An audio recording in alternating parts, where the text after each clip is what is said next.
my love, today we're making Ewa Agoyin, popularly called that by the Yoruba people of Nigeria, and I've listed out the ingredients you'll be using.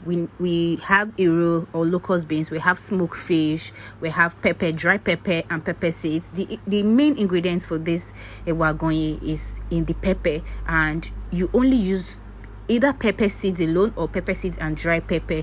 The pepper seed is not really hot, so it's really good. Here I used hot water to blanch the black-eyed peas, which is the beans, and then to also get it to be a little bit softer before it goes on fire to reduce the cooking time. So I poured hot water and then covered it for about 30 minutes. I also poured hot water in the pepper seeds and the dry pepper to soften them up. So you have to, it's usually advisable to put water and leave it overnight, but I used just 30 minutes because it was hot water. It got soft. And then the next step is you have to debone your fish. If you're using fish, some people use different kinds of protein. You can use egg in your sauce, you can use meat, anything, but I'm using fish. So, and I want it to be seamless when eating. I don't want my sister, because it's just my sister and I that is eating this.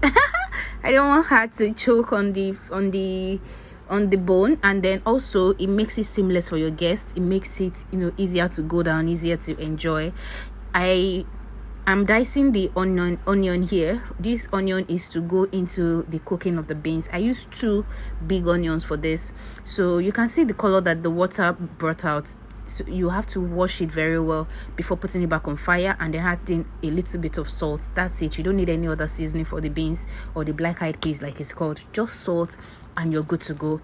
Then after about 30 minutes of the pepper being in the hot water, I blended everything together with 1 onion and the locust beans. I blended the locust beans with it as well.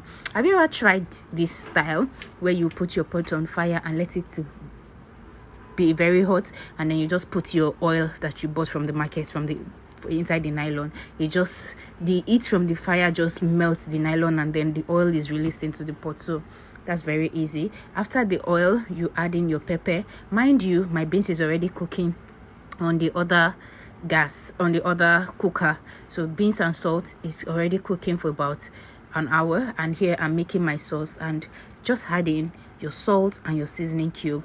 You don't need anything else. Salt and seasoning cube. Then add any other protein of your choice.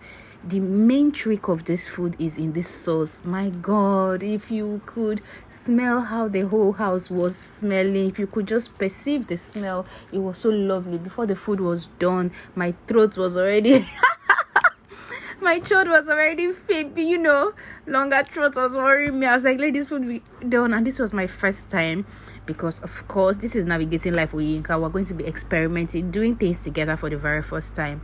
I bought this masher specifically because of these beans, and it worked amazingly well. You need a masher, because after you've cooked the beans for about an hour 30 minutes, when you've gotten into a very soft consistency, you mash it to get it to like a puree form.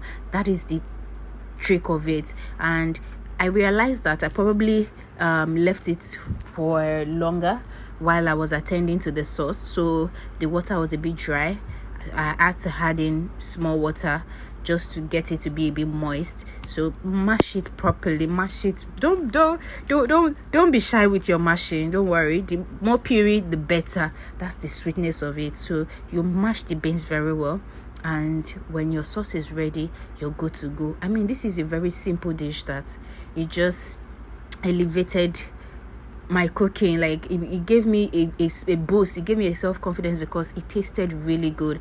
I forgot to video that part where I made pap. I made ogi eko, and I made it from scratch. I